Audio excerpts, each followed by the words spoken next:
Olá, está no ar o programa Saúde e Vida, o seu espaço inteiramente dedicado aos cuidados que devemos ter com a nossa saúde. Hoje vamos falar sobre os distúrbios do sistema digestivo. De acordo com a Organização Mundial de Gastroenterologia, cerca de 20% de toda a população mundial sofre com algum problema intestinal. E destes, mais de 90% não faz o devido acompanhamento e nem procura uma orientação médica, o que faz com que a qualidade de vida destas pessoas não seja boa.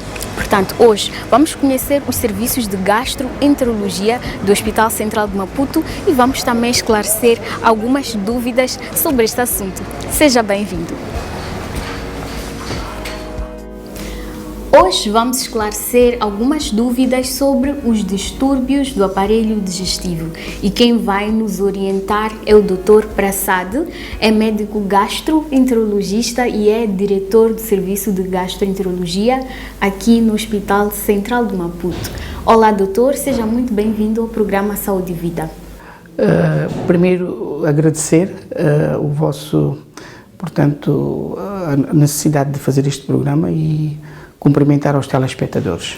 Com certeza, logo de princípio deu para perceber que este serviço é de extrema importância por causa da correria e também as pessoas que estão a aderir ou a procurar os serviços de gastroenterologia para tratar alguns distúrbios que fazem parte, ou seja, que incomodam os nossos telespectadores ou a população em geral. Mas antes, doutor, pedimos para que nos esclareça, afinal de contas, quando falamos de distúrbios do aparelho digestivo, a que é que nos referimos exatamente? Muito bem. O trato gastrointestinal é constituído por órgãos, portanto, desde a boca, esófago, estômago, intestino delgado, intestino grosso, e também tem os órgãos anexos, que é, portanto, o fígado, vesícula biliar, vias biliares, intraextrahepáticas e o pâncreas. Tudo isto faz parte do trato gastrointestinal e qualquer doença ou patologia ligada a este conjunto de órgãos, que é o sistema digestivo, o trato gastrointestinal, é da nossa responsabilidade, portanto, a gestão. Muito bem. E quais são as patologias mais comuns que os doentes apresentam quando procuram o serviço de gastro aqui no Hospital Central de Maputo? Os pacientes procuram cuidados no nosso serviço, dado que somos um número reduzido de médicos na nossa área ainda, estamos a formá-los, mas ainda somos poucos. Nós fazemos a gestão de complicações da nossa especialidade. Portanto, doentes com patologia, com doenças do fígado crónicas, doentes que têm, portanto, queixas dispépticas, têm problemas do estômago, com alguma evolução, nós, portanto, tomamos conta desses casos e tentamos chegar ao diagnóstico. Pacientes que têm suspeita de patologia tumoral, também é da nossa responsabilidade. Portanto, tomamos conta de situações complexas que necessitamos de fazer exames direcionados para podermos chegar ao diagnóstico e assim orientar o paciente para tratamentos adequados. Muito bem, o doutor tocou num ponto interessante, que são os exames realizados para diagnosticar as diferentes doenças ou patologias. Quais são os exames realizados aqui no Serviço de Gastroenterologia do Hospital Central? Em princípio, nós fazemos, começando com exames não invasivos, fazemos as ecografias abdominais. Nós, em pacientes com suspeita de tumores ou cancros do fígado, este é o método melhor, menos invasivo, e quando há suspeita de nódulos ou de massas no fígado, ou massa mesmo no fígado, o que nós fazemos é uma punção aspirativa agulha fina para ver se realmente confirmar se as células são benignas ou malignas. Isto é um dos exames que fazemos. Fazemos também a endoscopia digestiva alta. A endoscopia digestiva alta, portanto, é um aparelho de fibras ópticas que permite a visualização em tempo real do esófago, estômago e podemos chegar até a quarta porção do intestino delgado. esta endoscopia digestiva alta. Se houver alguma suspeita de lesão, fazemos as nossas biópsias por via de endoscopia. Fazemos também as colonoscopias, que é para ver os intestinos, quando há suspeita do cólon, neste caso, o intestino cólon, o intestino grosso, e quando fazemos este exame, portanto, fazemos desde a parte do ânus e vamos até a válvula ileocecal, podemos passar a válvula ileocecal e vermos os 20 centímetros do intestino delgado, portanto, onde fica o íleon. Esses são os exames que rotineiramente fazemos e que, portanto, ajudam para perceber e identificar o problema do paciente. Esses são os exames que é da nossa especialidade, além dos outros que estamos a pensar fazer no futuro, mas isso é outra história. Muito bem, quero aproveitar esta deixa do doutor para convidar os nossos telespectadores a acompanharem este vídeo. Nós chegamos a tempo de acompanhar um exame, um procedimento que é a endoscopia alta, e vamos ver as imagens já a seguir. Dentre os vários exames realizados para detectar doenças do aparelho digestivo, podemos encontrar a endoscopia digestiva alta, um exame que tem como finalidade analisar o trato digestivo superior, onde encontramos o esôfago, o estômago e o duodeno. Este exame é realizado com a introdução de um tubo fino e flexível com uma microcâmara na ponta. O tubo de 1 metro de comprimento e 8 a 11 milímetros de diâmetro é introduzido pela boca e progride lentamente até o intestino delgado. A microcâmara permite captar imagens detalhadas de toda a mucosa do estômago. As imagens são transferidas para o monitor para avaliação médica.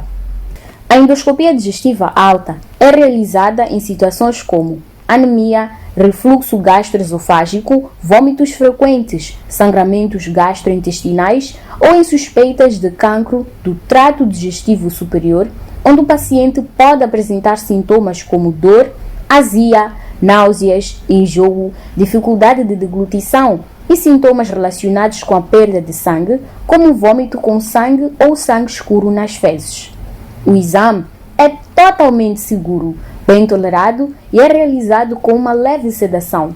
É essencial que seja feito em jejum de alimentos sólidos e que o paciente vá acompanhado no dia do exame. Bom, tivemos a oportunidade de aprender ou acompanhar este procedimento que é a endoscopia alta, que foi feita esta manhã aqui no Hospital Central de Maputo. Doutor, pode nos explicar mais ou menos em que consiste esse procedimento, qual é a patologia que este paciente apresenta? Sim, o que nós fizemos, portanto, quando fazemos a endoscopia digestiva, tanto alta como baixa, tem duas vertentes. Uma de fazer o diagnóstico e também, por via endoscópica, nós fazemos intervenções endoscópicas que nós dizemos na nossa linguagem técnica, que é, portanto, endoscopia digestiva terapêutica.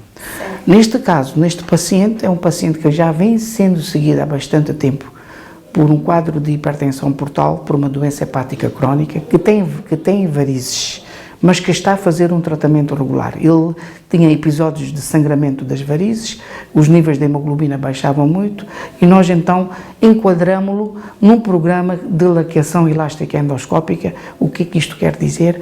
Nós fazemos durante o exame de endoscopia digestiva, quando detectamos a presença de varizes que estão em vias de sangramento, isto nós vemos durante o procedimento, nós laqueamos, ou seja, fechamos as varizes de modo que o paciente não sangre e, portanto, em simultâneo, permite também, em grande medida, diminuir a possibilidade de mortalidade neste tipo, portanto, com esta intervenção diminuímos a possibilidade de mortalidade nestes pacientes. Certo. E as queixas relacionadas ao aparelho digestivo são comuns a partir de que idade? Será que as crianças também podem ter algum problema relacionado? Sim, hoje em dia nós estamos a notar cada vez mais faixas etárias jovens, e isto tem a ver com estilos de vida, hábitos alimentares não saudáveis que contribuem para esta situação. E é preciso alertar para este facto, porque uma dieta saudável evita as situações que muitas das vezes nós vemos no nosso dia a dia em crianças que, portanto, têm hábitos alimentares errados, comem mal, fazem o fast food, comem pizzas, quer dizer, e isto por rotina pode levar a problemas logo desde a infância. Nós costumamos ver em populações, portanto, em pacientes depois de 18 anos,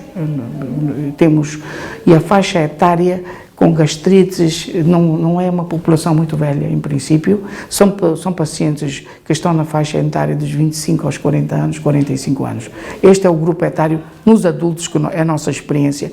Pediatria vemos, mas não tantos casos. Os pediatras geralmente referem quando há complicações, no sentido de nós, portanto, identificarmos o problema e tratarmos. Mas a nossa visão é que realmente, a nossa percepção, mais do que visão, é que os pacientes que vêm às nossas consultas, as crianças, muitas das vezes é por hábitos alimentares, portanto, que não estão em função daquilo que deviam ser hábitos alimentares saudáveis. Então, o que é que nós, como população, pais encarregados de educação, devemos fazer para prevenir estes distúrbios do aparelho digestivo?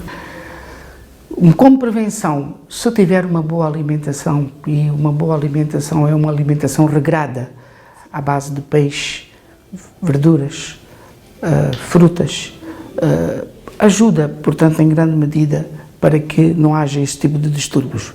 Nós não estamos a dizer que não se deve mesmo por não comer carnes vermelhas. Deve-se comer, mas não como rotina. Não como rotina. Depois, são fatores que podem agravar. Por isso mesmo, pedimos que façam hábitos alimentares saudáveis, dos alimentos que já referimos, no sentido de poderem ter boa qualidade de vida e evitar transtornos do trato gastrointestinal nos pacientes, na população em geral.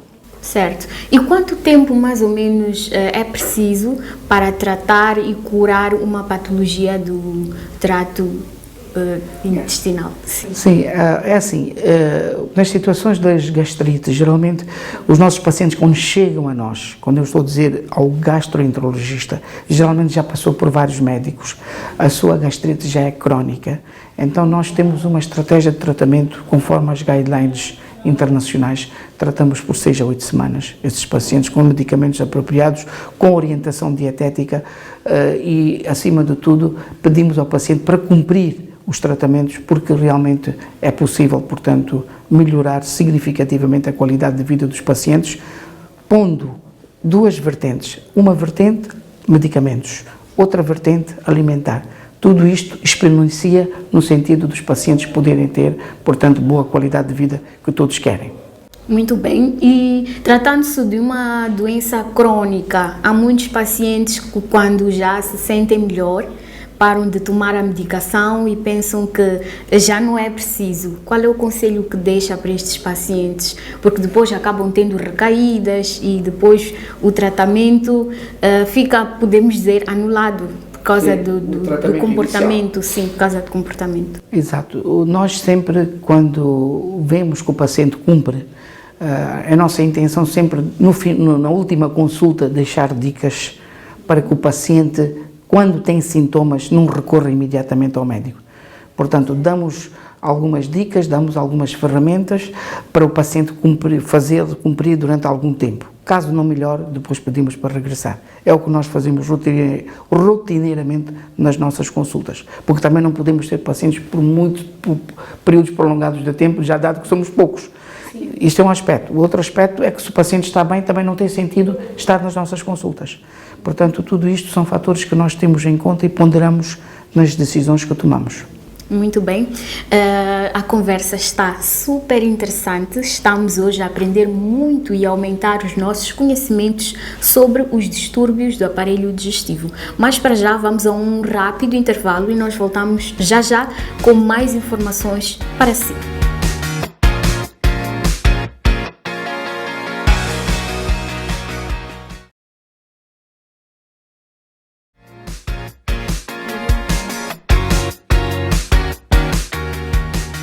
Bem-vindo de volta ao programa Saúde e Vida. Para você que só agora ligou o seu receptor, hoje estamos a falar sobre os distúrbios do aparelho digestivo e neste momento queremos dar oportunidade aos nossos telespectadores para que eles possam interagir com o Dr. Prasad e poder esclarecer as suas dúvidas sobre este tema. Vamos à rubrica Saiba Mais. Olá, doutor. Meu nome é Adelina. Eu gostaria de saber por que as pessoas com gastrite arrotam com muita frequência. Obrigada. Olá, Adelina. A pergunta que faz está no contexto, portanto, de muita acidez. Pacientes têm arrotos que são gases que são libertados pela boca e isso é o resultado, é um dos sintomas dos pacientes que têm suspeita de gastrite. E para isso é necessário depois fazer a consulta com o seu médico. Inicialmente sempre as consultas são feitas com o médico de clínica geral, que se não consegue resolver o problema depois faz a referenciação para outros níveis de atenção de saúde. Olá, doutor. Chamo-me Yolanda Esperança Bandes e gostaria de saber se é recomendável tomar leite para aliviar a azia. Olá, Esperança. A sua pergunta é muito pertinente. O leite era usado para tratamento da gastrite numa fase inicialmente, portanto, no século passado, os médicos davam leite para tratamento da gastrite, só que das investigações que foram feitas, chegou-se à conclusão que o leite, numa primeira fase, até relaxa, melhora os níveis de ácido, mas depois tem um efeito, portanto, de produzir mais ácido. A razão pela qual o leite deve, portanto, ser consumido com cuidado, em termos de que pode, portanto, desencadear o problema da gastrite, agravar a gastrite posteriormente. Eu chamo-me Mirita Ernesto. Gostava de saber quais são as complicações que o indivíduo pode ter no caso de não tratar doenças relacionadas com o sistema digestivo. Olá, Rita. É uma pergunta também muito interessante.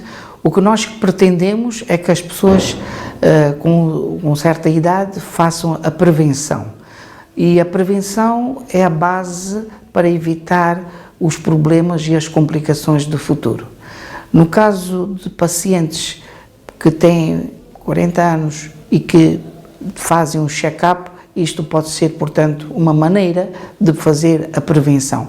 Claro está que faz-se com exames simplificados e se os exames simplificados demonstrarem que há problemas, aí, no nosso caso particular, o gastroenterologista pode envolver-se a fazer exames complexos. Mas sempre a prevenção é o melhor mecanismo para evitar transtornos digestivos sérios e com complicações que muitas das vezes até podem ser irreversíveis. Olá, doutora. Eu sou Luísa Estrela. Eu gostaria de saber se o estresse pode ser considerado um fator de risco para a gastrite, uma vez que existem pessoas com gastrite nervosa. Olá, Estrela. A maioria, ou a grande maioria dos pacientes que nos ocorrem com queixas de gastrite, geralmente tem esta componente de stress, ansiedade, depressão, vários fatores que contribuem para a dita gastrite nervosa. Portanto, realmente o stress é um dos fatores.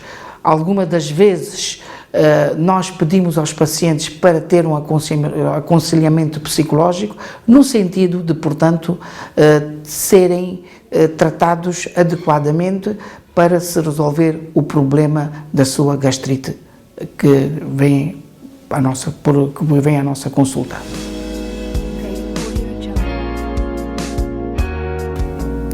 Bom, muito obrigada. Para trás a rubrica Saiba Mais, momento em que os nossos telespectadores participam e deixam ficar as suas dúvidas e perguntas em relação aos diversos temas ligados à nossa saúde e hoje em particular estamos a falar da nossa saúde digestiva. Bom, existem problemas que se não forem tratados ou dados a devida atenção podem interferir diretamente na nossa qualidade de vida e relacionado ao aos problemas do aparelho digestivo, podemos encontrar também a litose, uma vez que todos sabemos que o processo de digestão começa na boca. Portanto, hoje trazemos algumas dicas para se ter um hálito puro. Acompanhe.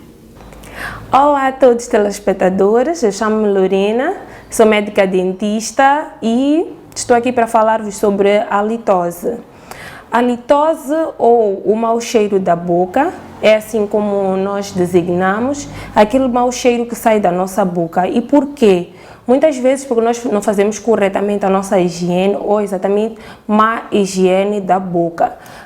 Às vezes também temos aquilo que nós chamamos de sabor lingual, aqueles restos de comida e mistura de bactérias, micro-organismos que ficam sobre a nossa língua. Existem outras causas mais além da má higiene, por exemplo, aqueles que têm a diabetes descontrolada, que têm a gastrite, as pessoas também que têm cáries que não estão tratadas, a periodontite ou os tártaros. Então, geralmente quem tem isto pode ter também acompanhado o mau hálito. E como fazer para tirar o mau hálito? Bom, dependendo das causas, é muito bom que possa visitar o médico. De primeira instância, se calhar o médico dentista primeiro. O médico dentista vai observar a nível dentário o que é que tu tens e depois disso é que vai poder investigar a origem desse mau hálito a fim de poder tratar, e também pode trabalhar com outras áreas, como os médicos otorrinolaringologistas, que vão também tratar de outras situações para aqueles que o mau hálito também venha de amigdalites. E quais seriam as dicas também para que o nosso hálito possa ser bom? Primeiro, a higiene. Em lugar limpo não temos sujidade. Então, se nós fizermos bem a nossa higiene, nós de certa maneira estaremos livres do mau hálito. Existem também alimentos que podem contribuir, não é, para o mau hálito. São alimentos que carregam em si uma força, uma potência, não é, sobre o odor. Então, temos, por exemplo, o alho, a cebola, gengibre, aqueles alimentos fortes. Nós temos que saber que quando nós consumimos esses alimentos, nós em algum momento vamos ter um odor, de certa maneira, ou desagradável ou parecido ao alimento que nós consumimos. Mas quando fazemos a higiene, depois de alguns minutos, esse odor pode desaparecer. Algumas dicas que nós podemos dar para mascarar o hálito. Alguns podem consumir pastilhas que não tenham açúcar, canela, chá de eucalipto. O uso da mulala também pode ajudar a mascarar o hálito. Mas temos que perceber que é muito importante cuidar exatamente da fonte da halitose. O mau hálito tem um impacto social muito grande e afasta-nos dos nossos amigos, dos nossos familiares, afasta-nos daquelas pessoas que nós mais amamos, porque a pessoa que está ao nosso lado não consegue estar perto de nós porque temos um mau cheiro. Nós temos que nos lembrar que a boca é um cartão de visita, a boca é o chamariz para tudo aquilo que nós fazemos, o nosso sorriso, a nossa fala, o nosso trabalho, tudo começa com uma negociação, com tudo aquilo que vem a partir da nossa boca. Então, se conhece alguém que tem mau hálito, procure de boas maneiras explicar que tem um mau hálito para visitar um médico, dentista de preferência, para poder ajudar a resolver esta situação, para que nós não nos afastemos, mas que esta pessoa possa estar inclusa socialmente. É tudo, espero que estejam bem e que possam ter momentos felizes, sorrisos bonitos e boa fala. Sou H2N melhorando vida. Quer receber informações relacionadas à saúde, nutrição, gênero, juventude e outros para ouvir quando quiser no seu celular? Eu tenho uma sugestão para si. O Chipalapala Info, um serviço de partilha de informação em formato de áudio oferecido pela H2N. E para aceder é muito simples. Envie uma SMS com o seu nome e a sua localização para o WhatsApp 8643427777 e irá receber o podcast com as informações todos os dias. Sou H2N melhorando vidas. São instantes finais do programa Saúde e Vida. Hoje estamos a conversar com o Dr. Prasad, médico gastroenterologista. Doutor, estamos a chegar ao fim desta entrevista, mas antes gostava que esclarecesse alguns pontos. Estamos em época de pandemia e fala-se muito da relação entre a Covid-19 e também alguns distúrbios do sistema digestivo. Doutor, pode, por favor, nos explicar qual é esta relação que existe, até que ponto nós devemos nos preocupar com esta situação da Covid-19 em pacientes que já têm algum problema no sistema digestivo? Sim, o problema da Covid-19, como sabem, afeta o trato respiratório superior e existem os receptores do trato respiratório superior, eu não vou entrar em muito detalhe, que também estão no trato gastrointestinal, no estômago, nos intestinos, no cólon e mesmo no fígado.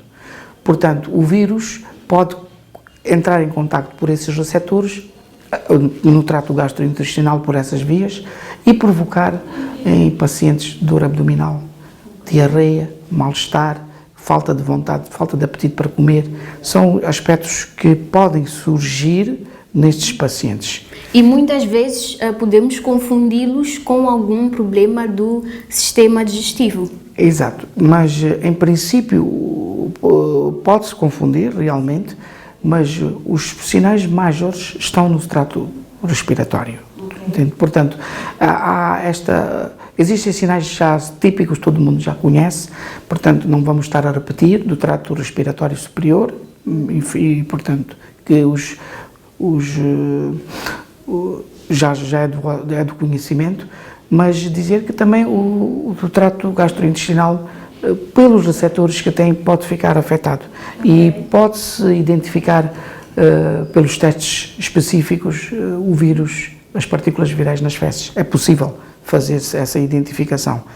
Mas, claro, é preciso haver uma alta suspeita para se fazer esse tipo de teste e os estudos que foram apresentados e mesmo algumas meta-análises, que são análises muito de grandes estudos, entre aspas, que foram apresentados nas conferências em artigos, mostram, não diria em artigos, mostra realmente que o trato gastrointestinal pode ficar afetado.